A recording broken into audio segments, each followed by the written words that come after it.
তো নমস্কাৰ, আজি আমি কথা পাতিম হাউ টু গেট ৰিচ, মানে ধনী কেনেকৈ হয়। এইটো বহুত ডাঙৰ টপিক আৰু এইটো টপিকৰ ওপৰত চবে শুনিব বিচাৰে আৰু যিটো টপিক চবৰে এটা লাইফ ড্ৰিম হয়। তো বলক ভিডিঅ'টো ষ্টাৰ্ট কৰোঁ। ৰিচ হোৱাৰ কাৰণে মই আপোনালোকক মোৰ এক্সপিৰিয়েঞ্চৰ ফালৰ পৰা 3টা ৰুল দিম আৰু 3টা ৰুলে হৈছে মেইন ৰুল, যিকেইটা মোৰ এক্সপিৰিয়েঞ্চ বা মই যিটো ডাঙৰ মানুহক আপোনাৰ অবজাৰ্ভ কৰি পেলাই শিকিছোঁ, সেইটো মই আপোনালোকক কৈ আছোঁ। তো ভিডিঅ'টো ষ্টাৰ্ট কৰোঁ। তো মেইন কথাটো হৈছে আপোনাৰ ৰিচ হোৱাৰ কাৰণে মই আপোনালোকক 3টা ৰুলৰ ভিতৰত প্ৰথম ৰুলটো হৈছে আপোনাৰ যে ৰিচ হ'বলৈ আপোনাৰ মেইনলি ৰিচ ফ্ৰেণ্ড চাৰ্কেল বা ৰিচ মানুহক আপুনি অবজাৰ্ভ কৰিব লাগিব। তো মেক্সিমাম ৰিচ মানুহ য'ত আছে তাতে আপুনি যাওক আৰু তেওঁলোকৰ লগত কথা পাতিব ট্ৰাই কৰক। তেওঁলোকৰ বডি লেংগুৱেজ, তেওঁলোকৰ ফ্ৰেণ্ড চাৰ্কেল, সেইখিনি আপুনি যেতিয়া গম পাব তেওঁলোকে কেনেকৈ থাকে, তেওঁলোকৰ চিন্তাধাৰা কেনেকুৱা, তেওঁলোকৰ মাইণ্ডছেট কি, এই গোটেইখিনি যেতিয়া আপুনি গম পাব তেতিয়া কি হ'ব, আপোনাৰ ৰিচ হোৱাৰ লাহে লাহে আপোনাৰ তাতে এটা লাহে লাহে এটা বীজ উৎপন্ন হ'ব। এই বীজটোৱে আপোনাক ৰিচ বনাব। লাহে লাহে ডিজায়াৰ এটা উৎপন্ন হ'ব যে ইহঁতে এনেকৈ থাকে, ইহঁতে কি কৰে, ইহঁতৰ মানে কি ইনকাম চ'ৰ্চটো কি, ইমান পইচা কেনেকৈ খৰচ কৰিব পাৰে, এই গোটেইখিনি যেতিয়া আপোনাৰ মাথাত সোমাই যাব তেতিয়া আপোনাৰ কি হ'ব, আপোনাৰো মন যাব সেইটো কৰিবলৈ।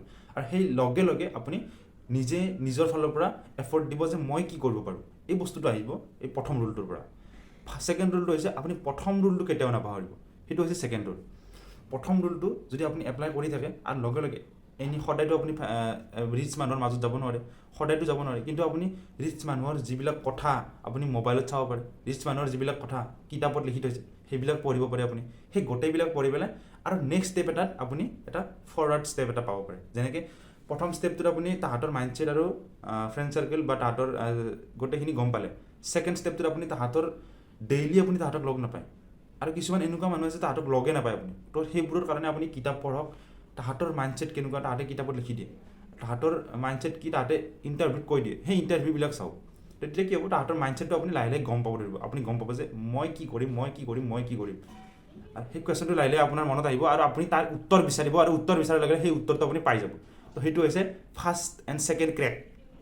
থাৰ্ড ক্ৰেকটো হৈছে আপুনি এই গোটেইখিনি শুনাৰ পিছত, গোটেইখিনি বুজাৰ পিছত আপুনি নিজে কেনেকৈ ষ্টেপ ল'ব। আৰু যদি নিজে ষ্টেপ নলয় তেতিয়া লাভ নাই, নিজে ষ্টেপ ল'ব লাগিব। আৰু সেইটোৱে হৈছে মেইন প্ৰিচিয়াছ ষ্টেপ, যিটোত আপুনি আপোনাৰ নিজৰ লাইফটো এটা টাৰ্ণিং পইণ্ট হিচাপে টাৰ্ণ কৰিব। Thank you so' much.